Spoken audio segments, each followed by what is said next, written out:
네, 여러분 안녕하세요. 저는 오늘 포스트 코로나 사회와 관계해가지고 여러분의 스타트업들한테 조금이라도 도움이 되는 정보와 그다음에 저희 지식을 나누고자 참가를 하게 되었습니다. 저는 영남대학교 언론정보학과에 재직하고 있는 박한우 교수라고 합니다. 아마 여러분들이 이제 스타트업이다 보니까 경영학과라든가 그렇죠. 혹은 스타트업의 특정한 기술 분야에 계신 분이 나와야 되는데 언론정보학과가 나오니까 조금 의아하게 생각을 할 수도 있는데요.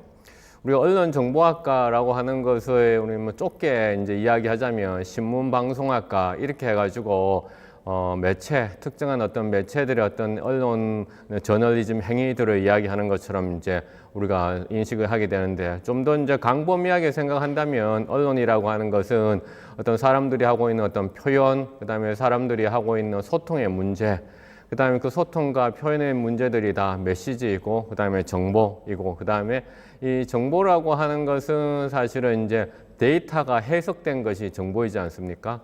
정보가 조직된 것이 바로 이제 지식이 되는 것이고요. 그래서 우리가 데이터, 정보, 그 다음에 지식, 그 다음에 거기서 한 단계 더 나아가지고 이제 지혜를 이야기하는 건데요. 그래서 제가 오늘 이 자리에서 여러분들하고 이렇게 유튜브 실시간을 통해서 만나게 되는 것은 아주 그러니까 동떨어진 분야는 아니다라는 걸 좀 말씀을 좀 드리고 싶고요. 우리 언론정보학이 커뮤니케이션 소통 학문에서는 또 뭐가 있느냐면은 불확실성 감소 이론이라고 하는 것이 있습니다. 이 불확실성 감소 이론이라고 하는 것이 무엇이냐 하면은 사람들이 그러니까 앞으로 장래에 미래에 어떠한 상황이 일어날지에 대해서 두려움을 많이 가지면 가질수록 정보 추구 행동이 강해진다라는 것이죠. 그래서 사실은 코로나와 같은 이런 재난적인 상황들이 이런 불확실 상황이 아주 높기 때문에 사람들이 이제 정보 추구 행동을 많이 하게 되는데요. 그런 측면에서 봤을 때는 아마 이제 우리가 도대체 이 코로나라는 것이 어떻게 생겼고 그 다음에 왜 갑자기 나타난 거에 대해서 사람들이 정보를 찾으면 이런 이야기를 하는 경우들이 있어요. 실비아 브라운이라고 하는 소위 이제 전문가라고 얘기하기는 좀 애매하고 어떤 이런 종교 지도자와 비슷한 그런 분이 이런 자기 신의 책에서 2020년이 되면 폐렴과 유사한 그런 질병이 전 세계에 퍼져서 결국은 그러니까 사람들이 큰 고통을 받을 것이다 라고 해서 이 책을 인용을 하면서 2020년 전염병이 예언됐다 이런 이야기들을 하는 경우도 많아요. 또 한편에서는 또 이렇게 얘기해요. 이거 팩트 체크 해보니까 2020년에 이 책에서 보다시피 폐렴과 같은 그런 이야기를 했다는 것은 맞다. 하지만은 이 책에서는 이 폐렴과 같은 이 질병이 전혀 고쳐질 수 없고 백신도 없다고 얘기했는데 그렇지 않다. 지금 백신이 나오고 있지 않냐. 라면서 이렇게 팩트 체크 사이트에서 이렇게 이야기하는 경우들도 있어요. 또 하나 이제 또 이런 책, 또 다른 이제 책이 보면 이렇게 했어요. 여기는 우한이라고 하는 특정한 지역을 이제 명시했어요. 물론 우한이라는 특정한 지역에서 그러니까 우리 코로나 바이러스가 우리가 생겼다라는 것은 논쟁의 여지는 있습니다, 분명히. 하지만 하여튼 우한이라고 하는 것을 특정한 명시를 하면서 코로나라는 그러니까 이야기를 했던 그런 또 책이 있었어요. 그 1981년도에 나온 책이거든요.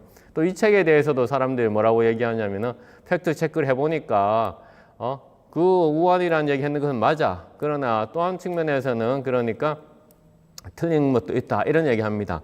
그래서 저는 이제 이 지금 두 가지 사례를 인용하는 것은 바로 이제 불확실성 상황에서 사람들이 여러 정보들을 이제 추구하게 되는 거죠. 왜냐하면 내 어떤 이런 불확실성한 그런 두려움과 우울감과 좌절감을 극복하기 위해서 또 그것에 또한 이제 팩트 체크라는 이름을 통해 가지고 혹시 이것이 정보 전염병으로 번지지 않을까라고 해서 이야기를 하는 것이죠. 물론 이제 이런 것이 다들 그러니까 새로운 어떤 코로나라고 하는 그 사회에 어떤 진입하면서 나타나는 가도기적인 흐름이다라고 생각을 합니다. 그렇기 때문에 오늘도 이제 제가 이제 오프라인 강의에서 만나지 않고 여러분들을 이렇게 유튜브 줌 강의에서 이렇게 만나고 있는 것도 이런 트랜지션한 피리어드의 하나의 모습일 거고 정부 부처에서도 이렇게 디지털 전환과 혁신 성장이라고 하는 이런 대규모의 어떤 토론회를 이제 유튜브에서 이렇게 하고 있고요. 그래서 이러한 코로나가 사실은 디지털 전환을 하는 데 있어서 가장 큰 그러니까 팩터, 요인이 되어 가고 있다라는 것에 대해서는 누구도 그러니까 부인하기는 힘들 것이다라고 생각을 합니다. 그래서 이제 코로나 이후의 사회라는 의미에서 우리가 이제 포스트 코로나라는 용어를 많이 쓰고 있습니다. 저는 이제 포스트 코로나라는 용어에 대해서 뭐 조금은 이제 토론할 필요가 있다라고 생각하는 그런 연구자 가운데 한 명인데요. 왜냐하면 우리가 포스트라고 하는 것에 대한 담론의 특징들이 있어요. 그렇죠? 포스트라고 하는 담론의 특징은 무엇이냐면 우리 흔히들 포스트 모더니즘이라고 얘기를 하듯이 포스트 담론에서는 모더니즘인 근대성하고 이렇게 비교를 했죠. 그래서 근대성이 동질성이 있고 수직적인 관계이고 보편주의고 국민국가고 유해신론이라면 포스트 시대의 담론들은 이질적이고 수평적 관계고 타의중심성이고 시민국가고 다원적 사고죠. 그래서 어떻게 보면 우리가 이 포스트 시대의 어떤 특징들을 가지고 있어요. 포스트 코로나도. 그래서 우리가 비동시적인 것의 어떤 동시성이 나타나고 있어요. 그런데 지금 우리나라가 방역에 있어서 특히 대한민국 대구가 방역에 있어서 아주 잘하고 있다고 하는데 거기에는 뭐냐면 이런 수평적 관계보다는 뭡니까? 정부가 어떤 주도하는 그렇죠? 그래서 시민국가보다는 오히려 정부가 주도하는 이러한 것이 훨씬 더 강하죠. 그것은 사실은 포스트 시대의 담론하고는 조금은 맞지 않는 거죠. 그러나 또 더 크게 보면 포스트 시대의 담론이라고 하는 것이 비동시적인 것의 동시성이기 때문에 또 맞는 측면도 있습니다. 그래서 지금의 이러한 포스트 코로나 시대라고 하는 것을 우리가 어떻게 그 마크로한 측면에서 접근하는 것인가는 대해서는 여러 사실은 입장과 어프로치들이 있을 수 있습니다. 현재 아마존에서 그러니까 포스트 코로나 치면 뭐 여러 가지 책들이 현재 진짜 많이 나오고 있는데요.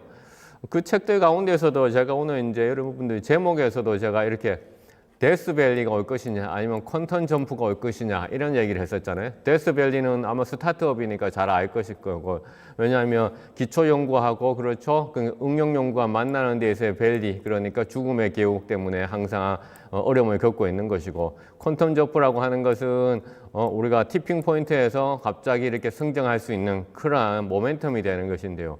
이 코로나라고 하는 것이 그러면 이런 데스밸리가 될 것이냐 아니면 퀀텀 점프가 될 것이냐는 것은 결국은 어떻게 위기를 기회로 만드냐의 그 문제인데요. 이 아마존에서 우리가 이제 포스트 코로나는 이 책을 이제 검색을 하면서 아마존이라는 것의 가장 큰 특징, 또 아마존이 온라인 서점으로서 성공했는 가장 큰 비즈니스 모델이라고 하는 것이 이거였잖아요.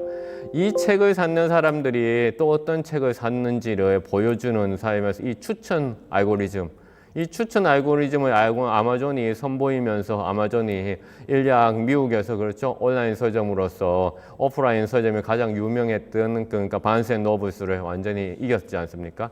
그래서 이 기능을 또 보면 이렇게 나옵니다. 이 책을 찾는 사람들이 구매하는 책을 보면 이런 책이 나와요. 해피니스, 행복에 관한 책, 인간이 무엇인지에 관해서, 민주주의가 무엇인지에 관해서, 그렇죠? 문제 해결이 어떤 것이냐에 관해서. 결국은 사람들이 포스트 코로나라고 하는 커다란 담론에서 뭘 찾고 있냐면은 결국은 이 코로나라고 하는 그렇죠 우울감과 상실감과 좌절감을 극복하기 위해서 그것을 이겨내기 위한 어떤 행복이라든가 삶이 무엇인지 마치 우리가 몇 년 전에 유행했던 웰빙이라든가 그렇죠 웰다잉이라든가 이런 이슈들에 대해서 사람들이 이제 관심을 가지고 있다라는 것이 이제 이런 데이터를 통해서도 우리가 좀 알 수가 있습니다. 그렇다면 이러한 포스트 코로나에 우리가 이제 여러분들이 이제 접근을 하면서 아마 이제 여러분들이 이제 스타트업이시니까 가장 이제 그 관심이 두는 부분이 그렇다면 어떠한 그러니까 사업 아이템을 잡아가지고 이 트렌드에 부응해서 그러니까 마켓을 창출할 것인가 그렇지 않으면 이제 데스밸리에 빠지는 것이잖아요. 그래서 저도 뭐 제가 이제 비즈니스 아이디어, 구체적인 아이디어가 있다면 이 자리에 있기보다는 나도 뭐 사업을 당장 하겠죠. 그러니까 그 사업 아이디어를 주기보다는 전체적인 어떤 트렌드를 인제에 대한 저희 어떤 관점을 공유하려고 하는 건데요. 여기 이제 우리가 커뮤니티 매핑이라고 하는 것이 이제 몇 년 동안 상당히 이제 우리가 주요한 기법으로 이제 인정을 받았는데, 이 커뮤니티 매핑이라고 하는 것은 그러니까 우리가 살고 있는 지역 공동체를 어떻게 하면 온라인 공간으로 다시 가지고 가서 이 온라인 공간과 오프라인 공간을 일종의 트윈으로 만들 것인가라는 그런 것을 고민하는 그런 이제 밑으로부터 일종의 운동이죠. 밑으로부터 운동 커뮤니티 매핑. 그래서 특히 한국인인 임완수 교수님이 미국에서 시작을 했는 그런 운동 가운데 하나인데요. 대구에서도 이 커뮤니티 매핑이 이제 강북 지역, 다시 말해서 칠곡 지역에서 움직임이 있어가지고 예컨대 이제 시민들이 자발적으로 그러니까 장애인들이 다닐 수 있는 길들을 찾기 위해 일단은 기존의 지도에는 이렇게 장애인들이 갈 수 있는 길하고 없는 길이 표시가 안 돼 있는데 장애인들이 갈 수 있는 길과 갈 수 없는 길에 이제 표시하는 이런 소위 말해서 매핑, 다시 온라인 매핑, 오프라인 공간과 온라인을 이렇게 트윈으로 만드는 이런 작업들을 했죠. 자, 이런 것은 사실은 앞서 우리가 크게 포스트 코로나라고 하는 행복이 무엇이고, 그러니까 그 삶이 무엇이고, 웰빙이 무엇이라는 걸 그런 측면에서 본다면 크게는 그렇죠. 이런 식의 어떤 우리가 사회적 취약계층에 대한 관심을 보이는 이런 것도 하나의 비즈니스로부터 우리가 시작을 할 수 있지 않을까라는 그런 생각을 저도 이제 하게 되었어요.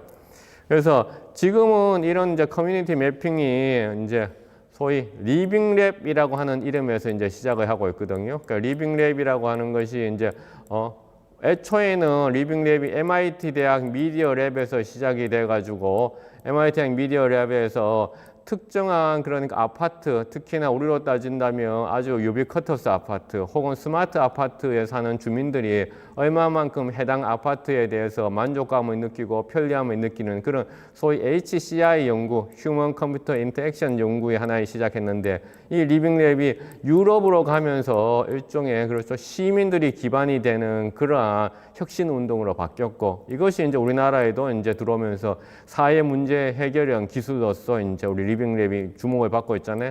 그래서 이 리빙랩에 기초한 이런 커뮤니티 매핑들이 지금은 일단 정부의 공공사업으로 하고 있지만은 이것이 민간의 섹터하고 또 연결해서 좀 더 그렇죠 퍼블릭 프라이빗 파트너십 형태로 비즈니스를 또 만들 수 있지 않을까라는 그런 생각을 저는 이제 포스트 코로나 시대에 이제 하고는 있습니다. 또 하나 이제 지금 우리가 포스트 코로나의 어떤 흐름들을 어떤 기업의 관점에서 어떻게 좀 찾아볼 수 있지 않을까 싶어 가지고 저는 이제 제가 원래 전공이 그러니까 소셜 데이터, 다시 말해 가지고 SNS에서 데이터를 수집해 가지고 사람들의 어떤 문화와 행동 등을 찾는 것을 이제 제 전공으로 하고 있는데요. 여기도 얘기했지만 이제 인간관계라든가 시대 이슈가 온라인망을 통해서 그 경계를 하고 있는 그런 것을 하고 있는데, 비즈니스 측면에서의 사실은 이 SNS라고 하는 것은 넘버원이 전 세계적으로 그러니까 링크드인이지 않습니까? 링크드인.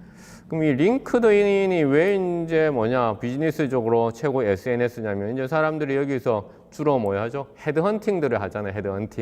헤드헌팅들을 하는데 이런 이야기를 합니다. 이제 링크드인에서 헤드헌팅을 하는데 나는 그러니까 이직할 그 생각이 없기 때문에 링크드인을 사용하지 않는다. 이런 얘기를 하는데 그거는 사실은 이제 좀 초보적인 단계에서 링크드인을 바라보는 거고, 좀 더 이제 실제로 링크드인을 사용하는 이유는 내가 그렇죠 누군가를 뽑고 싶은데, 그렇죠 스타트업 여러분들 인력이 많이 필요하잖아요. 누군가를 뽑고 싶어 하는데 그 사람이 현재 다니는 직장에서 그렇죠 그만뒀는지 그만두지 않았는지 알기 위해서 이 링크드인을 많이 사용하죠. 다시 말해서 이제 여러분들 스타트업 CEO라면 내가 저 홍길동이라는 친구를 우리 회사에 꼭 데려오고 싶은데 그 친구가 링크드인에 지금 잡의 비트윈 잡이라고 이렇게 스테이터스가 뜨면 바로 이제 연락을 해가지고 이제 링크드인에서 하는 거죠.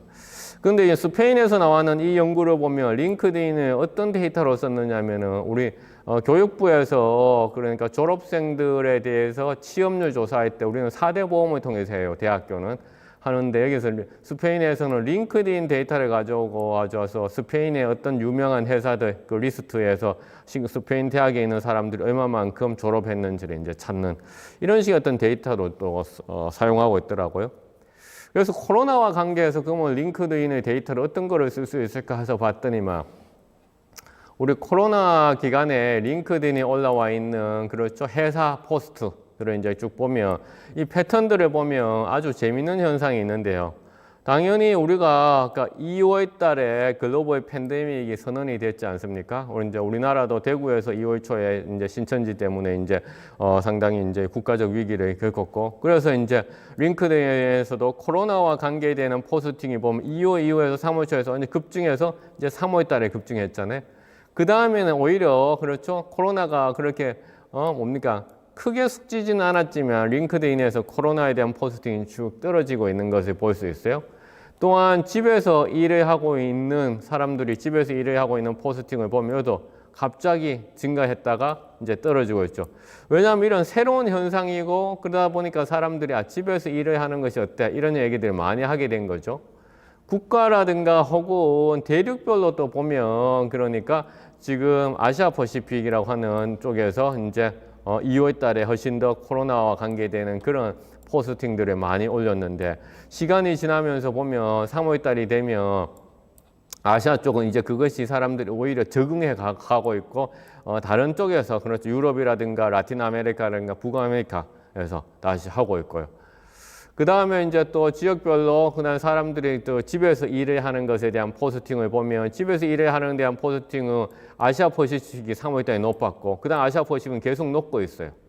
그래서 이런 거 보면 여러분들이 만약 스타트업 가운데서 이제 이런 컬래버레이션 툴과 같은 것을 생각하고 있다면 어떤 그 해외 진출하려면 어느 쪽의 시장을 좀 많이 봐야 될 것 같은가. 그래서 좀 생각을 해볼 필요가 있다라고 생각해요.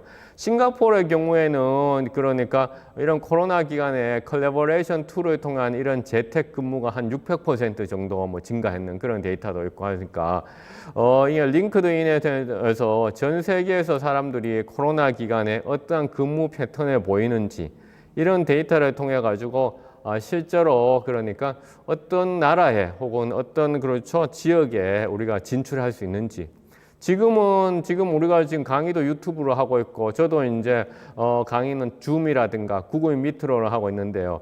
지금 이런 컬래버레이션 툴에 있어서도 지금 국내 브랜드들이 그렇게 크게 지금 힘을 발휘하지는 못하고 있잖아요. 그런데 최근에 제가 유럽에서 하고 있는 국제 컨퍼런스에 이제 온라인으로 참가를 했는데 거기에서는 한 번도 듣지 못했던 그런 브랜드를 이제 온라인 컨퍼런스의 툴로 사용하더라고요. 그래서 그런지 이제 그 회사는 상당히 이제 에러가 많았었어요. 그러니까 되게 버그가 많았어요. 그런데 왜 그렇게 했는지 나중에 행사 담당자한테 물어보니까 이 회사가 유럽의 스타트업이어가지고 줌이라든가 그렇죠 구글 미트 같은 그런 그 메이저 기업보다는 유럽에서 하는 컨퍼런스니까 그런 해당 스타트업을 테스트할 수 있는 기회도 되고 그 다음에 버그가 있다고 할지라도 결국은 그렇죠 메이저 브랜드들은 충분한 그러니까 맞춤화된 서비스를 제공 안 해준다. 다시 말해서 우리 이제 각자의 어떤 행사마다 옵션들이 많아야 되는데 그 옵션들을 이제 메이저 브랜드에서는 로컬화를 하지 않고 있잖아요.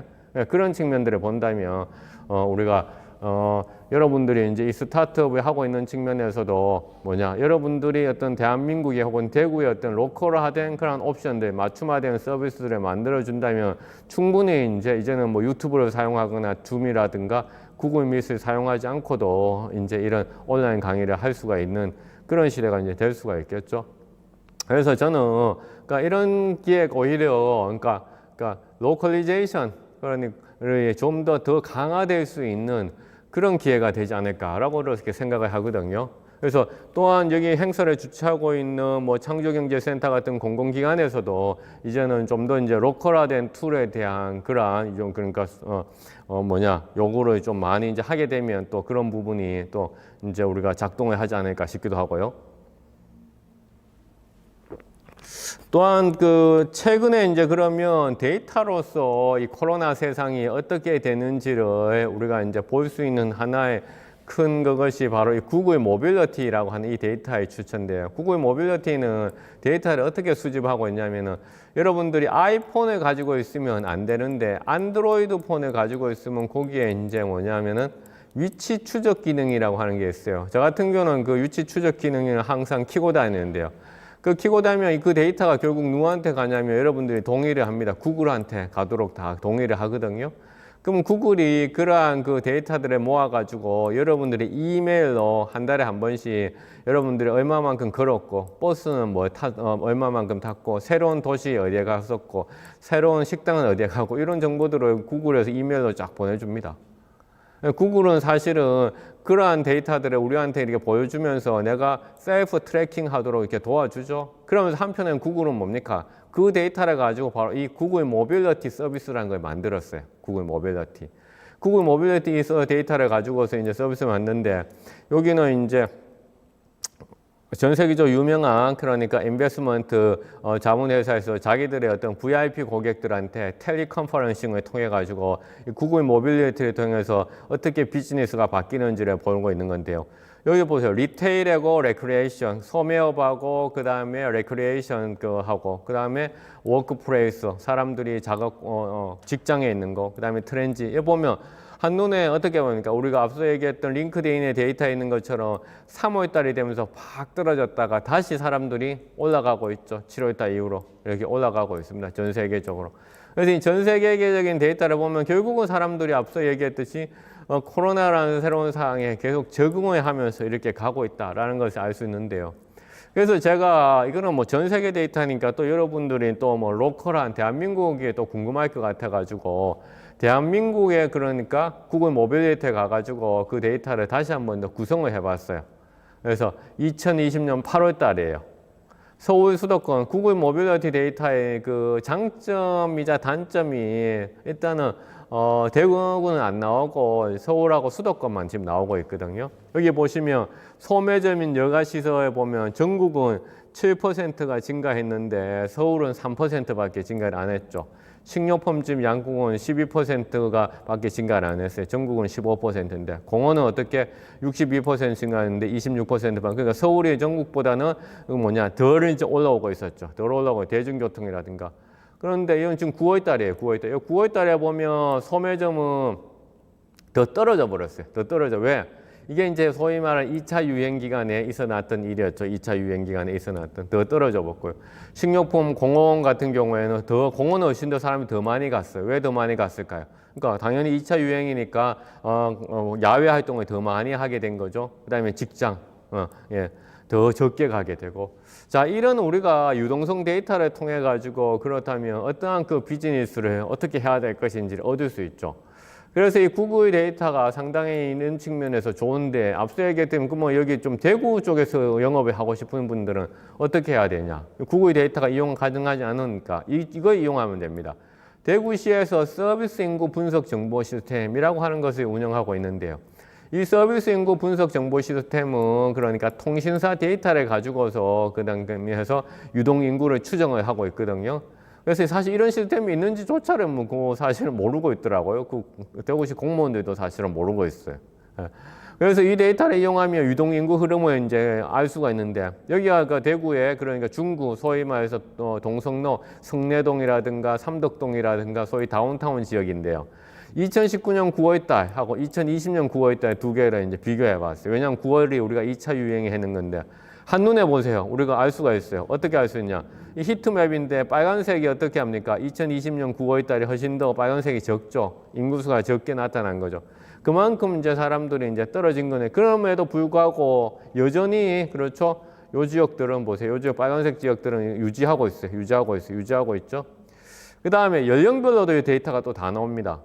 구글 모빌리티는 연령별 데이터는 안 나오고 있거든요. 분야별 데이터만 나오고 있고. 그런데 이제 그 대구 서비스 분석 시스템에는 통신단타 데이터다 보니까 연령별로 나오고 있는데 보세요. 10대, 20대가 작년보다 이번 9월 달에 81%나 더 다녔어요. 30, 40 세대는 조금밖에 94%니까 별로 감소 안 했죠. 50, 60는 93%. 그러니까 10대, 20대는 이번 2차 유행 기간에 상당 부분 한 20% 정도 저역했는데 떨어졌는데 3040은 그렇게 사람들이 많이 그렇죠. 유동 인구가 감소하지 않았어요. 그러면 이 3040의 대상으로 했는 서비스업들은 그래도 작년하고 비교했을 때는 일단 유동 인구만 측면에서는 확보를 하고 있는 것이죠, 사실은요. 그래서 이런 데이터를 통해서 우리가 이제 뭔가를 할 수 있는지를 좀 생각을 해봐야 되죠. 또 하나 이제 코로나와 관계해가지고 어떤 또 재밌는 데이터 출처들이 많이 생겨나고 있는데요. 이거는 뭐냐면 뉴질랜드에서 의원, 파르라먼트, 이제 의원인데, 의원님께서 갑자기 이제 연설하다가 이게 기침을 한 거예요. 기침을 하니까 어떻게 합니까? 사람들이, 야, 이거 코로나 아닐까? 라고 이제 막 뉴스가 뜬 거죠. 그러면 우리가 코로나인지 알기 위해서 우리 선별 지도사 가지고 검사를 해야 되는데, 사실 시간이 많이 걸리잖아요. 그래서 최근에 어느 이제 국제적인 팀에서는 이런 거예요. 유튜브에 가면 코로나 걸린 환자들이 인터뷰했는 그런 영상들이 있어요.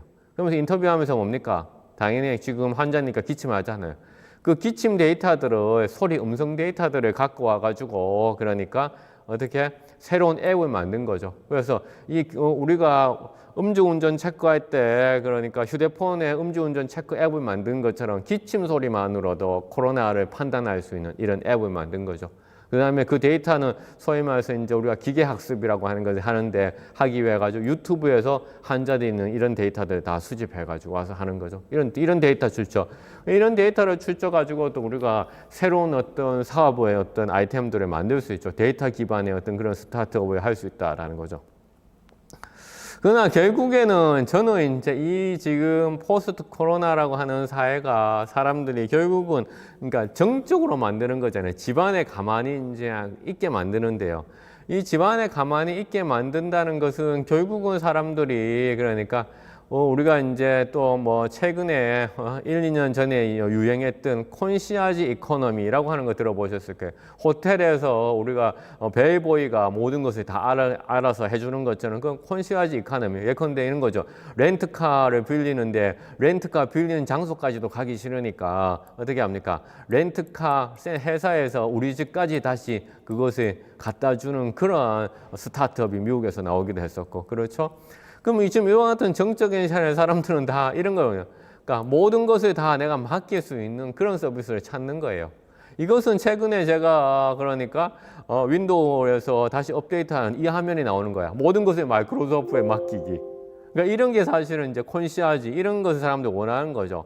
왜? 그러니까 나는 그냥 가만히 있을 테니까 다 알아서 해줘.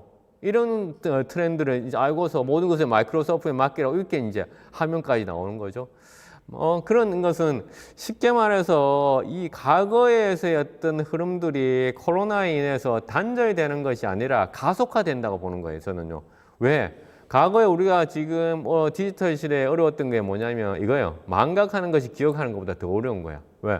내가 했던 흔적들을 지우고 싶은 때 그 지우기가 힘들잖아요.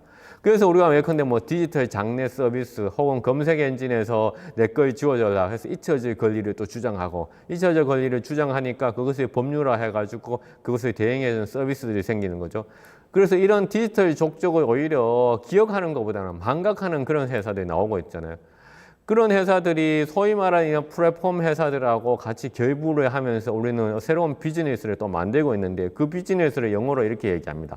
서튼티 비즈니스라고 얘기해요. 서튼티 비즈니스. 뭐냐면, 그래서 한국말 찾아보니까 내가 이건 것 같아. 확실성 비즈니스. 이 확실성 비즈니스가 바로 이런 거죠.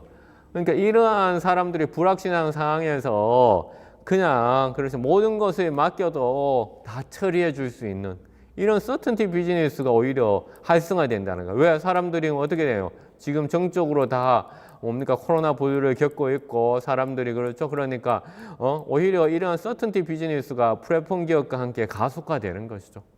결국은 저는 이제 사회과학자니까 사회과학자의 측면에서 봤을 때는 이것은 이제 데이터 식민주의를 이제 초래를 하고 그런 측면은 부작용이 있어요. 그러니까 역기능으로 볼 수 있겠죠. 그러나 이 역기능이 오히려 비즈니스적인 아이디어를 또 주는 거죠. 역기능 비즈니스를 하게 되는 거죠. 서튼티 비즈니스를. 그래서 사실은 가장 많이 늘어나는 게 우리는 뭐 다 알다시피 벌써 작년부터 보세요. 그러니까 택배 산업이 엄청나게 늘어났죠.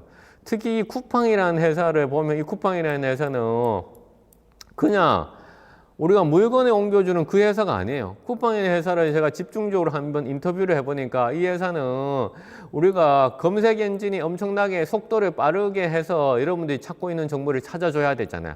또 검색 엔진이 뭡니까? 내가 찾고자 하는 정보가 상위 1, 2, 3등 안에 있어야 되잖아. 내가 찾고자 하는 정보가 저게 300번째 나오고 150번째 나오면 그 검색 엔진을 갖다 버려야 되잖아요. 쿠팡이라는 회사 마찬가지죠. 내가 이 물건들을 어떻게 빨리 전달할 것인가에 대해서 데이터를 가지고서 사람들 로지스틱 데이터, 운전사의 로지스틱 데이터를 가지고서 가장 빨리 배달하는 그런 드라이버 쿠팡맨하고 가장 늦게 배달하는 쿠팡맨의 동선을 비교합니다. 동선을 비교해서 가장 그렇죠? 평균적으로 빠른 경로를 찾아내는 거죠. 그것을 어떻게 쿠팡맨들한테 어떻게 뭡니까? 앱을 통해서 전송을 합니다. 자기들 그러니까 완전 순수한 이것은 물류 비즈니스가 아니라 데이터 비즈니스. 쿠팡. 또 하나 네이버 같은 이런 회사들하고 쿠팡은 뭐에 또 장점으로 내서냐. 네이버는 어떻습니까? 쇼핑 회사하고 검색 엔진 포털 회사니까 물건이 인벤토리가 자기들이 안 가지고 있죠. 하지만 여기는 뭡니까? 인벤토리가 가지고 있단 말이에요. 인벤토리가 가지고 있으니까 그 인벤토리하고 검색을 같이 매치시키는. 그러니까 검색은 했는데 물건이 없는, 재고가 없는 이렇게 될 수가 있지만 여기는 재고는 반드시 있게 되는 거죠. 또 여러분들 아마 아마존에서 예측해서 그러니까 택배를 한다 이런 얘기 많이 들어봤을 게 그럼 예측하려면 어떻게 합니까? 아마존 본사에 물건이 있으면 안 되겠죠. 쿠팡도 마찬가지로 그렇게 해서 대구 같은 데다가 본사를 그 물류 창고를 만들고 7곡에 현재 물류 창고에 있어서 7곡에 있는 물류 창고가 제주도까지 커버하게 되는 수는 완전 데이터 비즈니스인데 이게 이제 되고 있었죠. 그래서 저는 결국은 사람들의 이 서튼티 비즈니스의 또 이 하나의 큰 사례가 바로 이 택배죠. 딜리버리입니다. 택배. 이 택배인데 이 택배는 전적으로 데이터 비즈니스예요. 여기서 우리가 한 30분 했으니까 지루할 것 같아서 제가 동영상 하나 넣었습니다. 뭐 지금 너무 지루할 것 같아가지고 말하는 사람들이 우리나라 택배 산업이 시작된 것은 지금으로부터 28년 전인 1992년. 특히 2000년대 들어 TV 홈쇼핑과 모바일 쇼핑이 보편화되면서 택배 시장은 폭발적인 성장을 했죠. 한 해 물량만 27억 9천만 개, 국민 1인당 이용 건수가 54건에 달합니다. 택배라고 하는 것이 과거에는 단순하게 물건을 전달하는 그것을 이제 우리가 생각을 했었는데요. 지금은 완전히 그 물건뿐만이 아니라 어떤 사람의 마음, 사람의 정서, 사람의 감정까지도 전달해주고 있죠. 특히나 이제 코로나라고 하는 것이 사람들을 만나지 말아야 되는, 그러니까 사람들을 해피하게 되는기 때문에 택배를 의사소통 이론의 측면에서 바라본다면 택배는 채널이자 메신저가 되는 것이죠. 채널이나 메신저가 없다면 우리가 의사소통을 할 수가 없듯이 택배라는 것이 커뮤니케이션의 가장 핵심적이자 없으면 안 되는 그런 필수적인 그러한 요소가 되어가고 있다라고 생각을 합니다. 사실 기술적 측면에서 택배가 변화되고 있는 것은 무인 택배 시스템으로 갈 가능성이 상당히 큰데요. 이 무인 택배 시스템으로 이제 간다고 할지라도 이런 택배 기사가 전해주는 그와 같은 서비스를 무인 택배가 대체할 수 있을지는 아직 의문입니다. 택배 기사가 주는 어떤 보안이라든가 안정감, 또 심리적인 안정감을 가지고 있거든요. 또한 이제 택배라고 하는 이러한 서비스가 일종의 보편적 서비스가 되어가고 있다라고 생각합니다. 이 보편적 서비스라고 하는 것은 우리 집까지 전달해주는 최종의 1마일이라고 우리 학문적으로 얘기하는데요.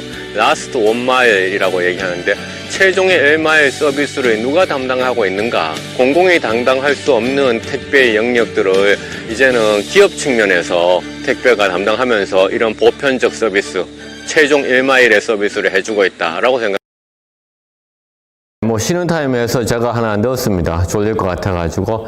그래서 그렇다면 우리 전부 다 지금 뭐 우버 이츠도 그렇고 이렇게 지금 뛰어들고 있잖아요. 그런데 한번 생각해 볼 필요가 있어요. 우리가 남들이 다 이제 다 그 서부 개척 시대에 금강을 간다. 우리 갈 수는 있는 건 아니에요. 아마존 같은 회사도 푸드 딜리버리 서비스를 만들었다가 자기들이 도저히 이것을 경쟁력이 없다 해서 2019년도에 문을 닫았거든요. 그래서 사실 이런 서비스들이 이제 우리가 유망하다는 건 알지만은 철저한 데이터 비즈니스라는 것을 알고서 이제 움직여야 되죠. 이 데이터와 관계해가지고 또 하나 이제 또 제가 이제 얘기하고 싶은 거는 또 이런 것이에요. 그러니까 우리가 이제 지역 측면에서 우리가 이제 지역 균형 뉴딜이라든가 혹은 뭐냐 어떤 지역 발전 뉴딜을 이야기하는데요. 우리가 뭘 생각을 해야 할 필요가 있느냐면은 이거는 제가 이제 하고 있는 특정한 이제 그러니까 위원회에서 우리가 온라인으로 미팅을 했는데 온라인 미팅을 하는데 이 시스템이 상당히 좋더라고. 왜 좋으냐면 우리가 지금 이야기하는 것을 그러니까 인공지능이 자동으로 타이핑을 이렇게 해서 나오는 거예요. 텍스트로. 그렇죠? 우리가 보이스 투 텍스트 하는데. 근데 한번 여기 얘기 한번 보세요. 어떻게? 말들이 다 엉망이야. 이건 뭐냐면은 저도 지금 사투리를 많이 쓰고 있는데 사투리를 하고 있는 사람들 거는 이 보이스 투 그러니까 투 텍스트가 제대로 안 나와. 왜? 인공지능이 표준말을 잘 학습했기 때문에. 그런데 표준말을 통해 가지고 딱딱 이제 말씀하시는 그러니까 분은 보세요. 거의 정확하게 토시 하나 안 틀리고 나오고 있어요. 이건 뭐냐? 우리가 그러니까 새로운 어떤 비즈니스를 생각할 때 너무나 소위 중심적으로만 생각하는 거죠. 우리가 인공지능의 이런 서비스들도 이제는 기술이 그러니까 포화점이 이루어지니까 우리가 더 이상 접근할 게 없다라고 생각할 필요는 없어요. 왜냐하면 이거 보세요. 그러니까 지금 인공지능을 통해 가지고 텍스트 투 스피치를 만들어주고 있다고 하지만은 이렇게 근데 사투리만 쓰더라도 제대로 타이핑을 못하고 있는 그런 기술이잖아요. 실제로 그래서 요새는 뭐 컴퓨터 공학에서는 이런 얘기를 하고 있어요. 그러니까 내추럴 랭귀지 프로세싱이 아니라 내추럴 랭귀지 언더스탠딩이다 이런 얘기를 하고 있는데요. 왜 이런 문제를 얘기하고 있느냐 하면은 이런 거예요. 내가 최근에 내 여행 계획을 취소를 했다. I canceled my trip and I want the ticket refunded. 그래서 내가 그 티켓을 다시 그러니까 환불받기를 원한다라는 문장이 있습니다. 이것을 우리가 소위 얘기해서 내추럴 랭귀지 프로세싱 기계학습을 하면 어떤 게 아니면 이 빨간색으로 되어 있는 단어 있잖아요. 이 빨간색에 있는 단어들 기계들이 학습을 해요. 기계들이 학습해. 그런데 옆에 있는 문장 볼까요?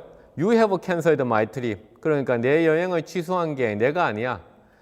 상대방이 한 거예요. 그렇죠? 에이전시가. 그래서 내가 그 티켓을 그러니까 환불받을 수 있느냐라고 질문하고 있어요. 근데 현재와 같은 알고리즘에서는 방금 요 똑같이 빨간색에 있는 단어들을 핵심 단어로만 그러니까 기계가 학습합니다. 근데 이 두 개는 완전히 서로 틀리죠. 완전 틀리죠. 그래서 이것이 문제다 해서 최근에는 대하형 AI, 그래서 대하형 인공지능 기술이 필요하고 그것이 내추럴 랭귀지 언더스탠딩이다라는 이름으로서 이제 얘기를 하고 있는데 저는 이제 이런 논쟁을 보면서 이런 생각이 들더라고요. 지금 이 논쟁이 상당히 유용하고 맞는 맞아요. 그래서 우리가 대화형 AI에서는 그렇죠. 이런 기존 기계학습보다 한 단계 업그레이드 내추럴 랭귀지 언더스탠딩으로 가야 되죠. 그런데 실제로 우리 사회과학을 하는 사람들이 미디어 소통을 하는 사람들이 여기는 이제 유명한 제임스 다노스 교수라고 저랑 같이 협업을 하는 그 교수님인데 우리들은 벌써 그러니까 이 얘기들 커뮤니케이션 학자들은 이런 문제들이 기계가 단순히 학습하는 이런 기계 학습에서는 이런 문제들이 있다라고 벌써 우리가 계속 주장을 했었어요. 그래서 최근에 2020년도 논문에서도 이런 얘기를 했었거든요. 이 얘기는 뭐냐면은 공학적 관점에서만 이러한 데이터의 문제들을 다뤄서는 도저히 그렇죠 답이 안 나온다. 그러니까 기술의 포화점을 해결할 수 없다라는 것이죠. 그래서 인문사회학적인 그런 문과적인 관점에서 이것을 또한 이런 접근해 보면 금방 우리가 새롭다고 얘기하는 내추럴 랭귀지 언더스탠딩도 기존의 문과에서는 다 이렇게 우리가 의미망이라는 이름으로서 다 얘기를 했더라는 것이죠.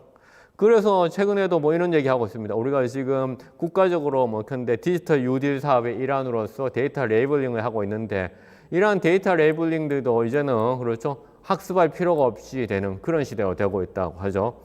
저는 이제 최근에는 여기 미라클 레터라고 하는 요 서비스를 상당히 열심히 보고 있는데요. 너무나 이제 오프라인 뉴스 이상의 새로운 정보들을 실리콘밸리에서 막 쏴주고 있어요. 그래서 이제 그런 이제 정보들을 보면서 그러니까 사실은 가만히 앉아서 나도 이제 배달되는 뉴스레터만으로도 새로운 세상의 정보들을 많이 알고 있죠. 또한 이제 최근에는 어떤 식의 이제 데이터로 갈 가능성이 크냐면요. 지금까지 이제 여러분들도 알다시피 내비게이션이라든가 혹은 뭐 검색 엔진이라든가 이제 텍스트 데이터에서 보이스 데이터로 가고 있다라고 얘기하잖아요. 그런데 텍스트 데이터에서 보이스 데이터로 이제 가고 있는데 음성 데이터에서 한 단계 더 우리가 이야기하자면 음성 데이터로는 안 되죠. 뭐가 돼야 됩니까? 시각적으로 뭡니까? 비서가 그것을 인식해야 되고 혹은 느낌도 할 수 있는 정말로 그러니까 컴패니언 로봇이 돼야 되는 거죠. 저는 넷플릭스에 그러니까 그래서 SF 미래를 보여주는 그러한 드라마로 이제 그러니까 보는 그 드라마가 있는데 이제 그게 이제 블랙 미러라고 하는 그런 이제 드라마인데 여기 나와는 이제 이 화면을 보면 이 10대 여학생이야.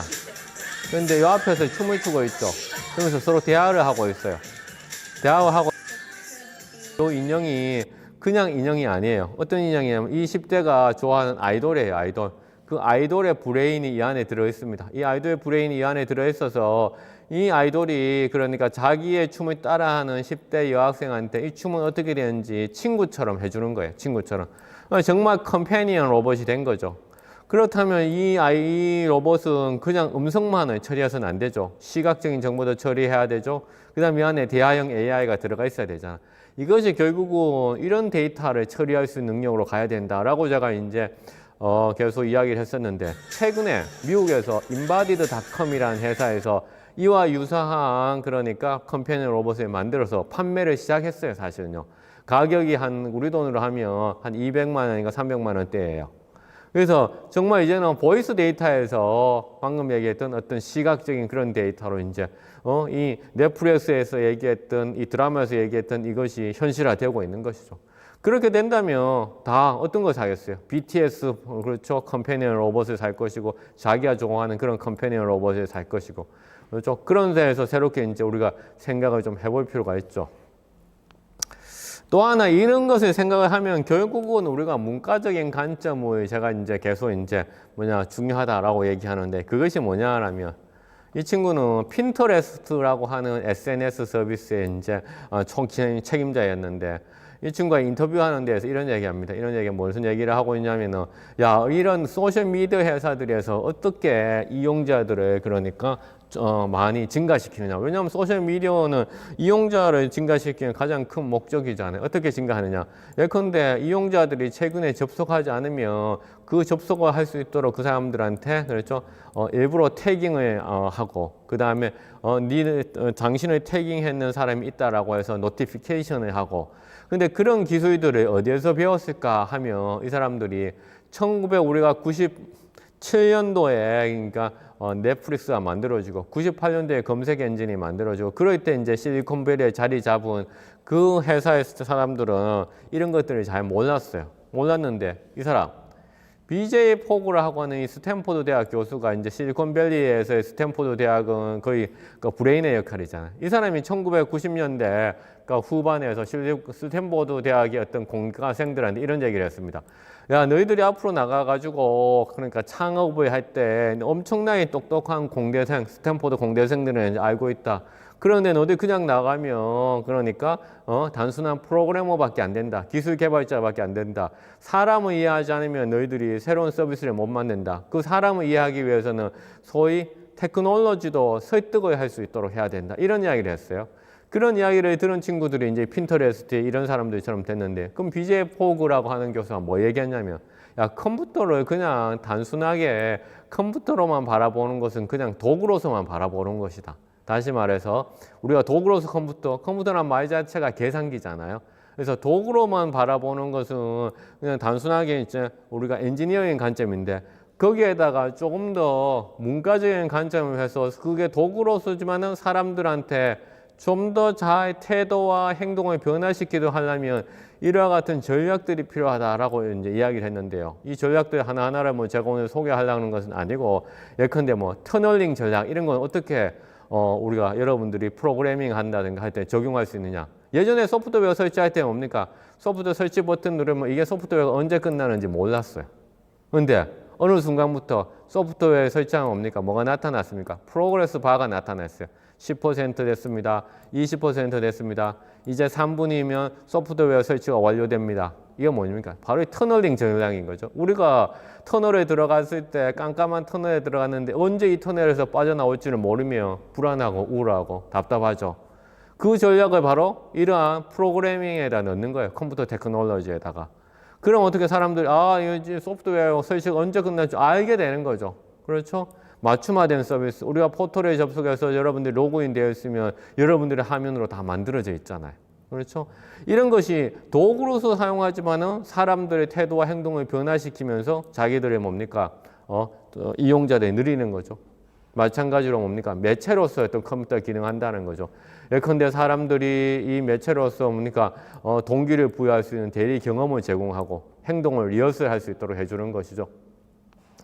예컨대 그래서 우리 최근에는 가상현실, 메타버스라고 하는 것도 매체를 쓰는 거죠. 여기에서 사람들이 한번 내가 비행기 타는 게 너무나 무서운데 한번 비행기 타보는 것이죠. 그 다음에 최근에 뭡니까? 여러분들이 이제 메타버스로 해가지고 게임하는 것들이 다 뭡니까? 매체로서의 어떤 컴퓨터 테크놀로지가 사용되고 있는 것이잖아요. 그래서 이런 매체로서 어떤 컴퓨터를 또 바라보면서 우리가 해야 된다 얘기했고, 또 BJ4가 어떤 걸 가르쳤냐면은 사회적 행위자로서의 컴퓨터를 봐야 된다. 그래서 컴퓨터라고 하는 것이 단순하게 도구이지 않는다. 지금 앞에 왔던 이 컴패니언 로봇이 바로 뭐죠? 도구로서의 디지털 테크놀로지인가요? 아니잖아요. 매체로서의 디지털 테크놀로지인가요? 아니죠. 바로 사회적 행위자로서의 컴퓨터라는 거죠.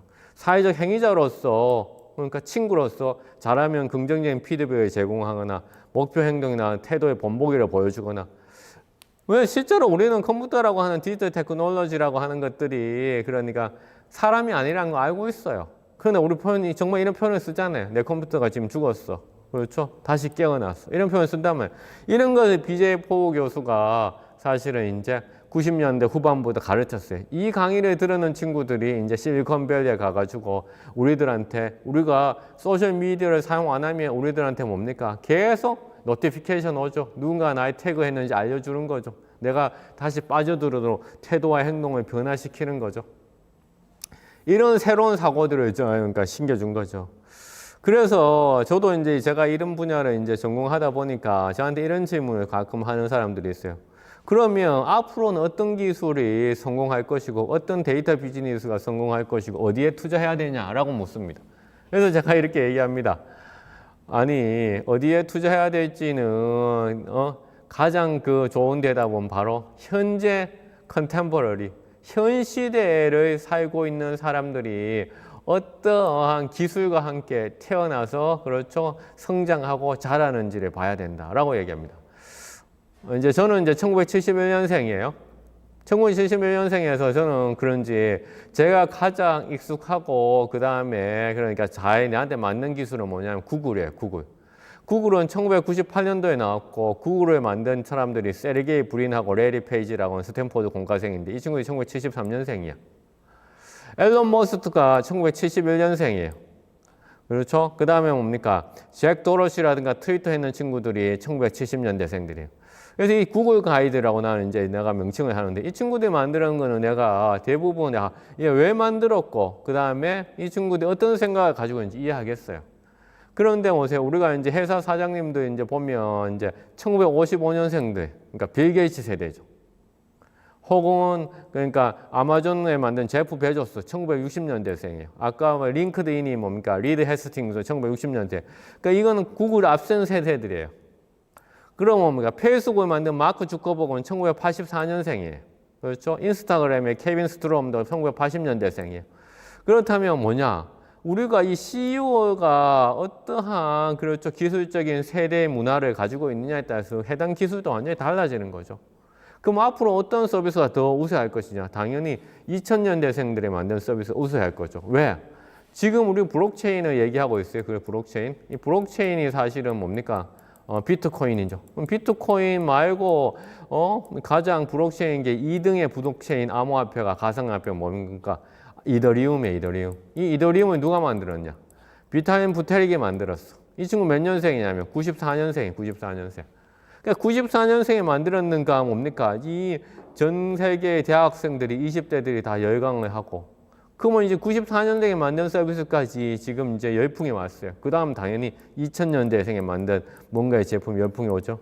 제 딸이 5살이에요. 제 딸이 5살. 제 딸 5살은 KBS 몰라요. MBC 몰라요. 2개밖에 모릅니다. 유튜브하고 넷플릭스.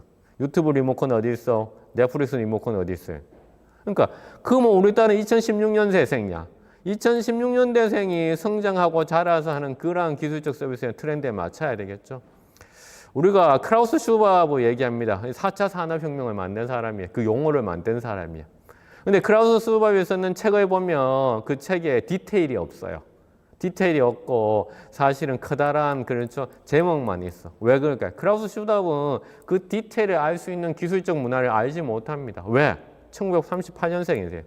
1938년생께서 그렇죠 94년생이 만들어낸 이더리움을 이해할 수 있겠어요? 그렇죠 80년생이 만드는 페이스북을 이해할 수 있겠어요? 그 디테일을 이해하지 못한다는 거죠.